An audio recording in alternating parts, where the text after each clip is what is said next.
I just couldn't stay away from him. We'll draw for it, man to man. Take care of him, over and out.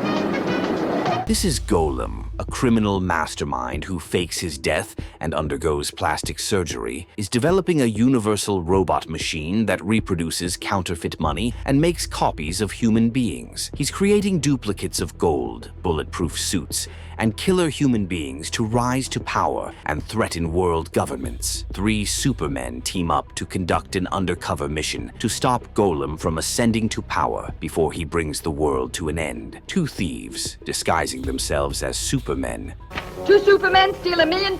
stole £1 million. $750 million have also been stolen from the revenue office. Brad, one of the Supermen who works as a Federal Bureau of Investigation FBI agent, is conducting a recruitment test. He needs men who can conduct a special operation and fight crime in town, but he has not gotten the best match yet. During the training, Tony, a skilled acrobat thief with a bulletproof suit, dares to steal from him. Tony unknowingly runs into Brad's recruitment test, and he has to fight armed gunmen to protect himself. It's his way of saying you're okay. Nick, Tony's friend who is mute and skilled in acrobatics and stunts, joins him. Tony and Nick jump extraordinarily higher than the gunmen as Brad watches them. Tony pulls out a metallic ball and hits Brad on the wrist. Seeing that he's likely to be defeated, Brad calls for more of his men. Tony and Nick outsmart all of Brad's men. Since Tony and Nick are wearing bulletproof suits, they dodge all the bullets. It's not easy for a stranger to get Nick's approval. Nick hits some men and climbs on the walls, evading most bullets. As Brad's men shoot Tony and Nick, they rush to the next room, which resembles a warehouse. Brad enters the room, searching for them, but doesn't see anyone. He's wondering where Tony and Nick have gone, since there's only one entry point to the room. Suddenly, Nick and Tony jump from the ceiling and fight Brad's men. They outsmart all of them, almost beating Brad even though he's an FBI agent. Brad instructs his gunmen to give him space so that he can talk to the 2 Supermen in suits. It's not easy for a stranger to get Nick's approval. Everyone stops fighting. Tony and Nick remove their face masks, revealing their faces to Brad. Brad tells them they're the right fit for the job. He must secretly work for the United States and investigate some serious matters. The government needs someone who can perform an undercover operation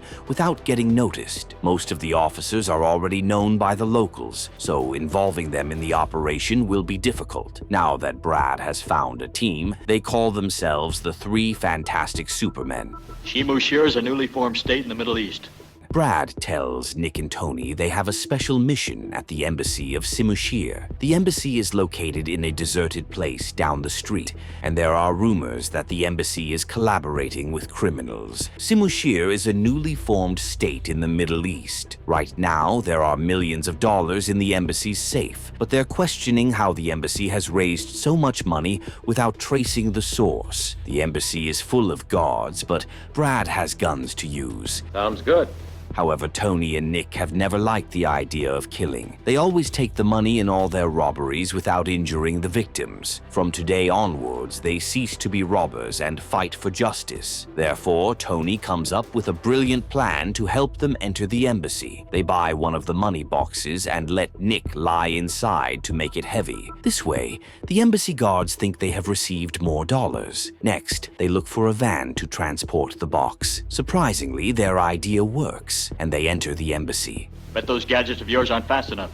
However, Natasha, one of the female security guards at the embassy, is suspicious. Every time the embassy receives luggage or a parcel, they're always informed beforehand. However, this time, they're receiving some money without prior notice. Something might be wrong. In addition, the men who deliver the packages are very new. Natasha has never seen these new faces, and she asks them where they're coming from. Brad and Tony tell Natasha it's their first time delivering the package to the embassy. Pay for that. Moreover, they never knew whether the embassy must be informed before delivering any parcel or luggage. Perhaps this could be a slight issue with the embassy's transport and communication departments. Natasha allows Brad and Nick inside the basement and directs them to take the money to the safe. Thinking they have received more dollars, they trust the strangers, since the embassy is also involved in illegal businesses. One of the security guards asks Natasha to call the guys who have delivered the parcel back before they leave. The Dodgers could use you now. Unfortunately, they have already left, but their van is still outside. Immediately, she calls other security guards to search the embassy. It's when they're realizing some intruders are within their building, but it's too late. As the male security agent looks around, Tony uses his metallic ball tied on a rope to hit him on the forehead. Brad fights the security guards outside the embassy, giving him room to break in. On the other hand, Nick is locked inside the safe. He opens the box and gets outside the box and sees lots of money all around him. Natasha. He has never seen such large sums of money, so he takes the chance to rob them. Their mission is to conduct an investigation, but Nick and Tony aren't comfortable with Brad involving the FBI in this, even though Brad promises Nick and Tony an equal share of the amount of money at the embassy. He's more focused on working for the government. Nick and Tony are after money to better their lives. These individual differences create some disunity within the team. Nick takes a bag and starts packing more notes of dollars inside. Yes? I have a little tip for you. Although he's taking the money, he doesn't take all of it. He only needs what's just enough to sustain him and his friends. One of the guards enters the safe once he hears some movements, only to find Nick in his bulletproof Superman suit collecting the money. Brad gets to one of the security guards' cars and calls the embassy ambassador. He tricks him by saying they have just delivered a bomb. The ambassador should come out if he doesn't want his building to explode. Before finishing the call, the ambassador sounded an alarm to alert the guards. Get ready.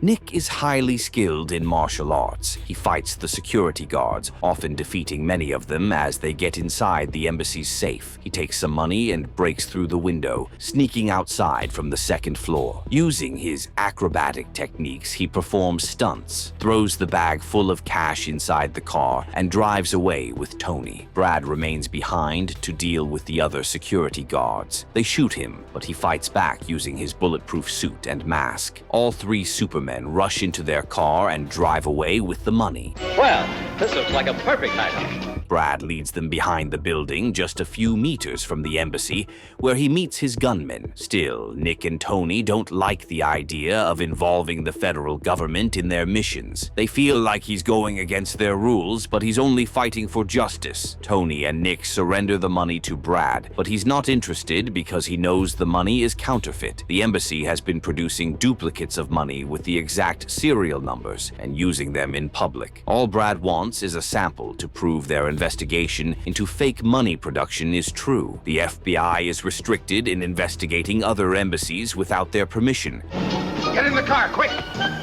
So it is afraid of sending one of its agents. Brad assures Tony and Nick that he will pay them and calls off the operation. Nick and Tony can't believe they have worked for Brad, yet they're not getting their payment immediately. Tony performs one of his high stunts and snatches the bag from Brad's hand, leaving with the money. Brad's gunmen attempt to shoot Tony and Nick, but he stops them because they have bulletproof suits. But Brad is brilliant. He intentionally places a radio frequency in their car to track Nick and Tony. That's why he's not bothered following them, even though they're going with the only piece of evidence he has managed to find. Musher was trafficking in dollars. As Nick and Tony drive away, they encounter the embassy's security guards, who continue chasing them. They place a device that puts the car in autopilot mode, allowing them to escape and leave the car to drive alone. The embassy's security guards drive away, following the self-driving car until they come to a stop, only to realize it's empty. Nick and Tony have the money, but have not yet decided how to use it. Using the location tracker, Brad follows Nick and Tony's every move they make until he finds them at an acrobatic center. He comes with his gun and shoots Nick. And if there's anything else we can do for you, just ask. Nick is surprised how Brad has found them because they thought they had managed to escape him. He takes the bag of fake money and leaves with it. The FBI is interested in finding the man who makes bulletproof suits for the three Supermen. This man's safety is at risk as the embassy plans to make dangerous items that can harm the public once it collaborates with terrorists. In fact, these suits are very rare and can only be made by a scientist. Tony and Nick are afraid of Brad, but he tells them they need to find this man before it is too late. Come on out, beautiful. The following day, Nick, Brad, and Tony drive to Professor Schwartz, the scientist who makes bulletproof suits and masks. Brad is familiar with Schwartz, but he has already destroyed the formula for making the suits. Professor Schwartz knows this technology can be extremely dangerous, especially if it falls into the wrong hands. Besides, Brad knows the professor's life is at risk because the embassy is likely to take him captive and use him to produce weapons of mass destruction. That's why he has to find him before the embassy does. I'll leave you some souvenirs. Practice and be good now. Brad asks Professor Schwartz for a contract. He wants them to do business with the government. The professor is open to business as long as his inventions are not used for evil. Brad tells the professor that the government has tested some of his bulletproof suits and would like to invest in his new invention. The local government wants to use his knowledge and produce suits that are much better suited to helping the police combat crime. Brad also takes out a bag full of dollars and tells the professor how fake the money is. Someone else outside the government has prior access to the professor's formula. Let's get out fast before we get roasted! And is making fake money. The fake notes contain radioactive material, and they are already in circulation. The public is consuming fake money, and the government has to intervene. The public isn't aware of it, and there's likely to be a strike if the government takes away the money by force. Everyone will blame the government for failing to take security measures to avoid such issues. Therefore, the only way is for the government to use Brad and find out what's happening. Professor Schwartz tells Brad that duplicate money is being made using a universal reproducer. This is the machine that can reproduce and make exact copies of everything except human beings. The machine is somewhere, and whoever has it is using it to make himself rich. Brad and his team have to find out the machine's location. However, they suspect this is linked to the embassy because of its increasingly secretive activities. Professor Schwartz admits to having invented this machine 5 years ago, but destroyed all the formulae and the process of making it. Tired already? These FBI men can't even walk. He thought no one knows about it. However, his former assistant, Professor Wilfred Gottlieb, knew about it. Wilfred died on the same day Schwartz told him about the idea of this machine, so Schwartz has known that no one else has information about it. In fact, Wilfred died in a tragic road accident. Schwartz has not been asking himself all these days why Wilfred would die on the same day he discovers the machine that can reproduce anything. Even though Schwartz has not developed the machine to reach a level where it can reproduce perfect human beings, there's a possibility Wilfred has improved on it. Perhaps Wilfred reproduced himself and his fake copy died in a road accident, but he still exists. As Brad, Tony, and Nick continue having a conversation, Diana gets in the house with her armed men from the embassy. They have been looking for the 3 Supermen to escape with their fake money, as they fear exposure to the public. The embassy has been looking for Professor Schwartz for the last 5 months. Hey, that's pretty deep. Now, what do they need a boat for? Diana gets a good chance to take hold of the professor and the 3 Supermen. Unfortunately, the 3 Supermen have forgotten their suits in the car outside the professor's house. They're vulnerable to bullets, and none can escape from Diana. Zizi, Professor Schwartz's daughter, is also around. Diana tells her men to take her, then changes her mind. Diana orders her men to kill the Supermen and take the professor and his daughter instead. The professor is standing beside a secret switch that opens a basement door. He flips a switch that instantly opens the basement door where the Supermen are standing. The 3 of them fall into the basement as it closes immediately, only being opened from the underground switch. He saves the Supermen, leaving himself and Zizi to be taken hostage by Diana's cruel terrorist group. Diana's men keep firing bullets at the floor, but the door doesn't open. She calls more men to open the door, but none can open it from above. The professor has designed his house with an exit from the basement, allowing Nick to rush outside and bring the bulletproof suits. Every Superman puts on his suit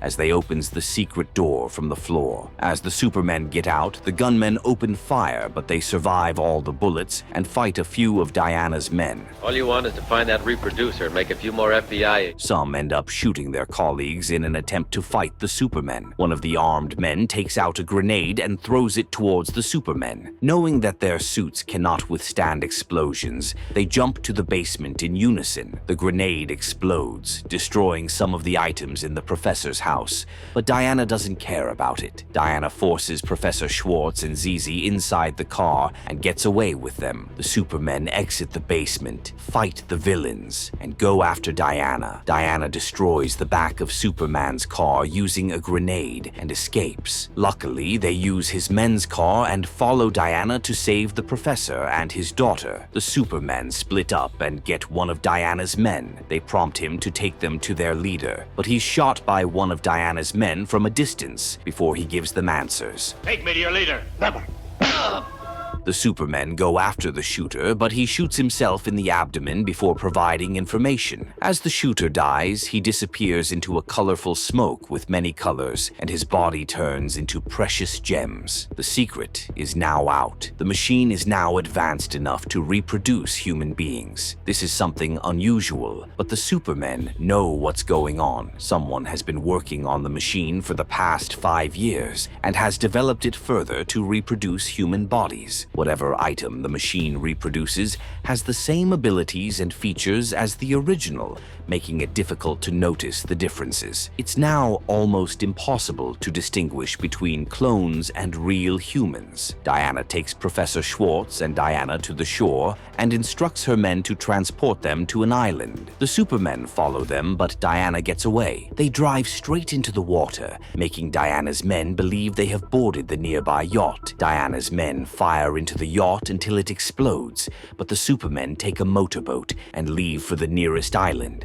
All these islands. Just how did you happen to pick this one? Tony's instincts lead them to an island where the professor and his daughter are held captive. This is the island with the reproducer machine, but it is hidden way below the ground. From a normal view, it looks quiet and calm. The Supermen get themselves in a classroom full of kids. Diana changes her hairstyle by wearing a wig to disguise herself as the teacher. She has also taken hostage of many kids hostage to experiment on by reproducing them using the machine. Diana knows the Supermen, but they can hardly recognize her. Tony believes he has seen this lady before, but Brad doesn't believe him. They treat him as a teacher and decide to leave the island. Wilfred is the one behind the entire operation and has now changed his identity to Golem. Everyone believes he's dead, but he is still alive and has assumed a new identity. Golem wanted to disappear, so he planted someone else's corpse in the wreck of his car. He has undergone plastic surgery to modify himself. Why do they put people inside that old safe?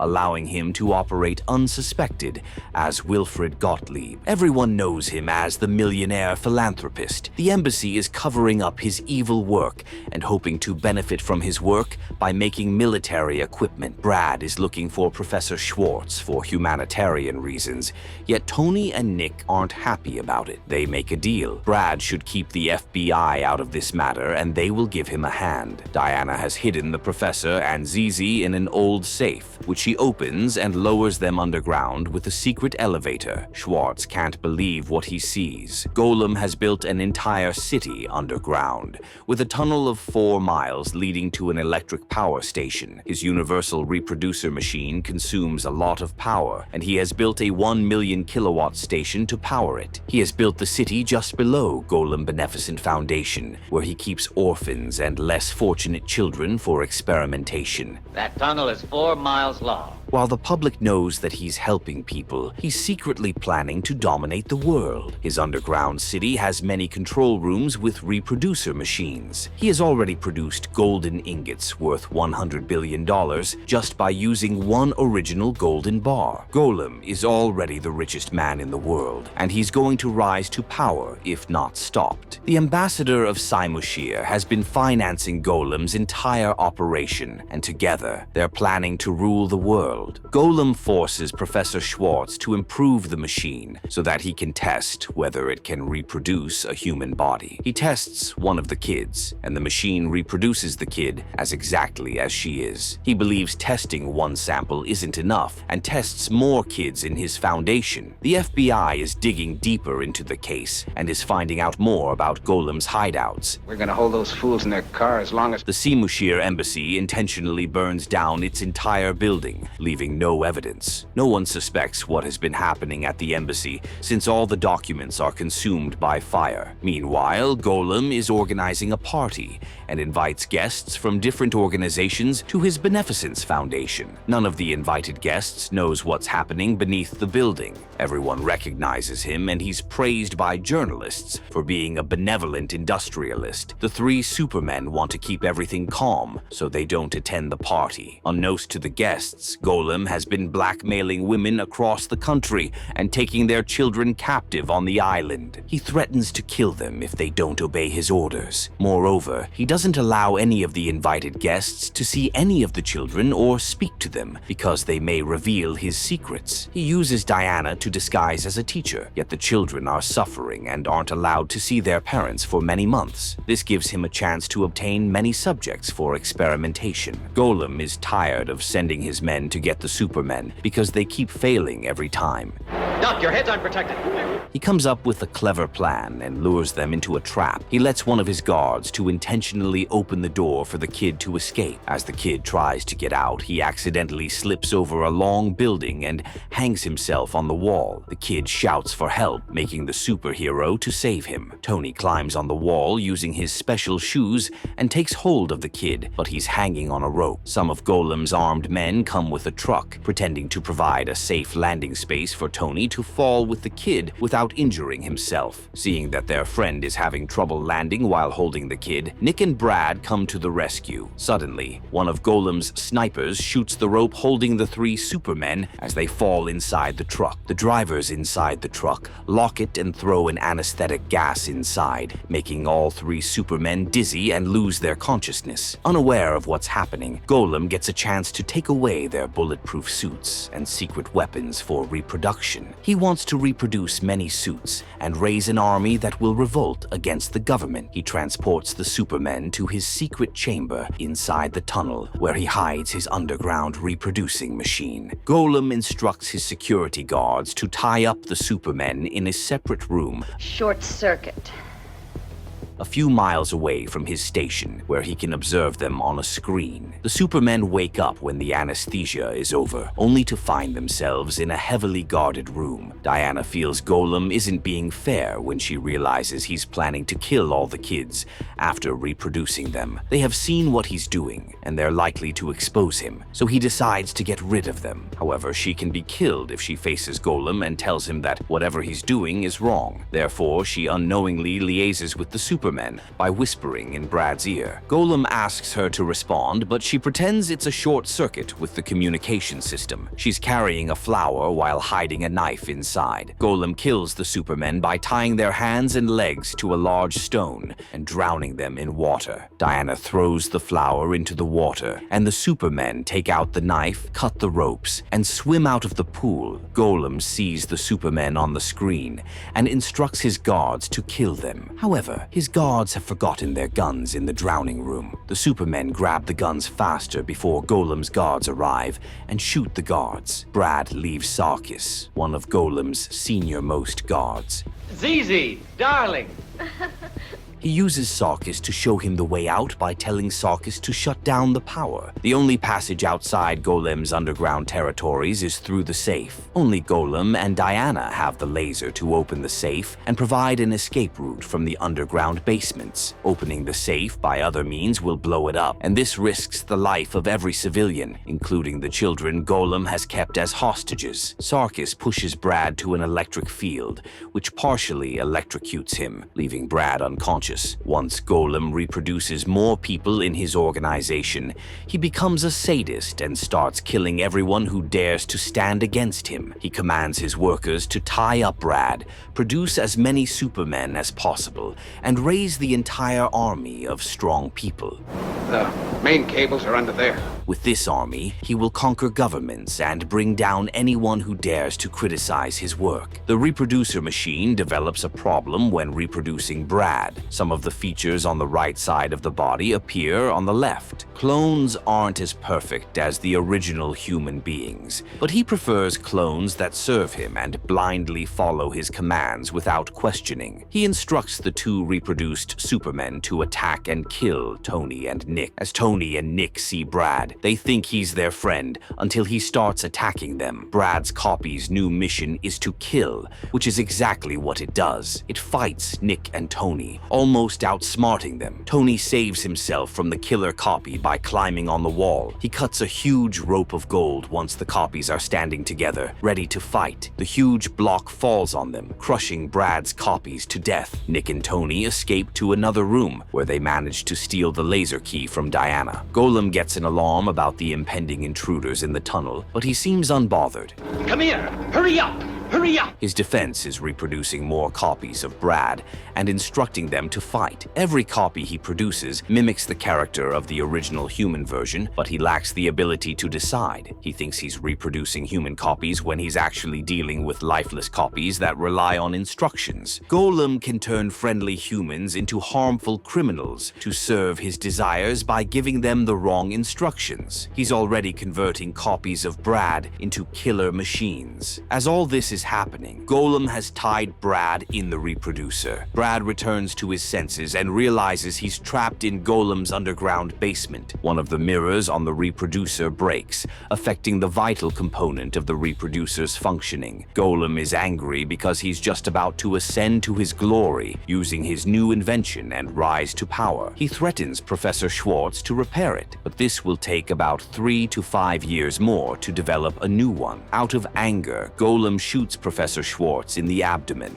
Stone as hard as your hand and as blue as your eyes. The professor has been expecting Golem to turn against him, so he doesn't die from the bullet. Schwartz has been secretly working on a new bulletproof suit, which he wears inside his lab coat. Brad succeeds in breaking free from the ropes tying his hands in the reproducer machine and fights Sarkis. The reproducer machine has shocked, and Golem can no longer reproduce copies of anything, even if it is money. The professor destroys the machine, and every duplicate copy of human beings disappears immediately and turns into radioactive precious gems. However, copies of the money and gold bars are still around, and nothing has happened to them. It turns out that the professor and Sarkis have also reproduced themselves before leaving the premises. The three Supermen follow the Golem and Sarkis, catching up with them at the elevator before they escape. Golem has already organized a helicopter to carry his duplicate golden bars, hoping to sell them and make a fortune. The pilot restricts Golem from overloading the helicopter. I had to promise Mother I'd give it only to a girl worthy of it. Otherwise, it won't take off if he exceeds the required carrying capacity. He shoots the pilot and tells Sarkis to prevent the Supermen from causing